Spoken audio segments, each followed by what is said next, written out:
So, at the request of a few of you people on the YouTubes, here is the full edited version of the cooking show, and it is a real recipe. It's a very good recipe. I did eat it after I made it. The fake blood I used was just cornstarch and food coloring, and I actually took the remainder and made it into cookies. Okay, enjoy. Hi, I'm Grumpy Lobster, and welcome to Grumpy Lobster's Kitchen. Today we'll be making a fantastic gluten-free rotini topped with a chicken, white wine, butter, and caper sauce. Now this recipe is very simple and only requires a couple pots, so for those of you who don't like washing dishes, this is a recipe for you.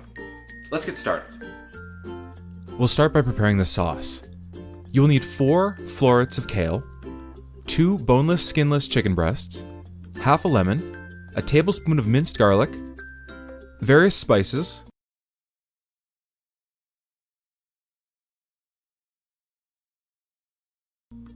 an 1/8 stick of butter, a tablespoon of capers, and then for our liquid ingredients you'll need 1.5 cups of chicken stock, 1 tablespoon of light tasting olive oil, and of course wine to taste. I like a dry white wine. We'll start by putting a pan with high sides on the stove and adding our garlic and olive oil. Put it on high heat and let the oil really start to heat up. Just as the garlic begins to caramelize, add your chicken.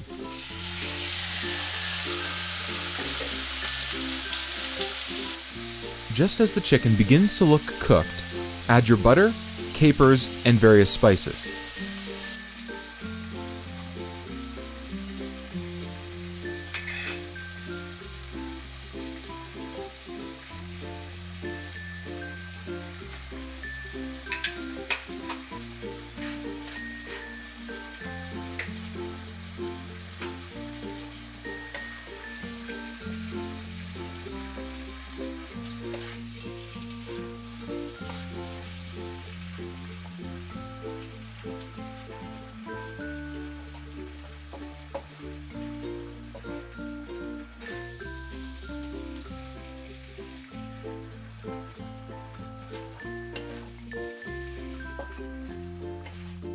Then, just as the chicken begins to brown on the outside, add your chicken stock, stir well, and cover.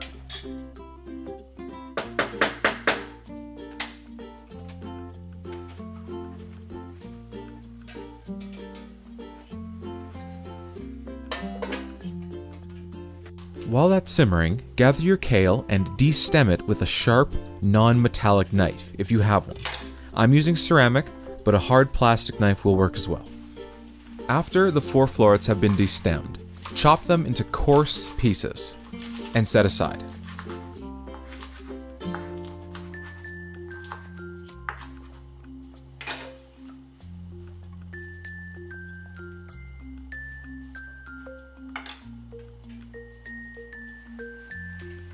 Now we cook our gluten-free pasta just like we cook any pasta, with a couple slightly marked changes. First off, add a little bit of oil to the water to prevent the pasta from sticking together, and it's very important not to overcook gluten-free pasta.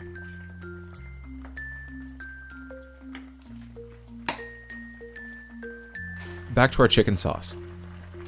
After half of the water reduces, add lemon juice, stir, and this time increase the heat and leave the top off as we want it to reduce more.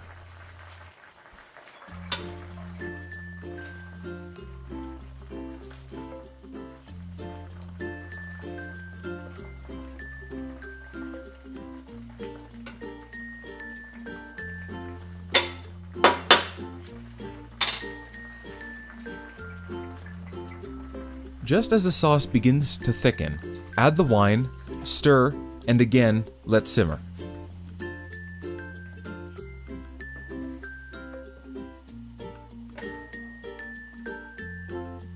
Then finally, when the sauce reaches the consistency of whole fat cream, add the kale just over top and put the lid back on. Let it steam for a little while, and then stir it all together, turn off the heat, and plate immediately.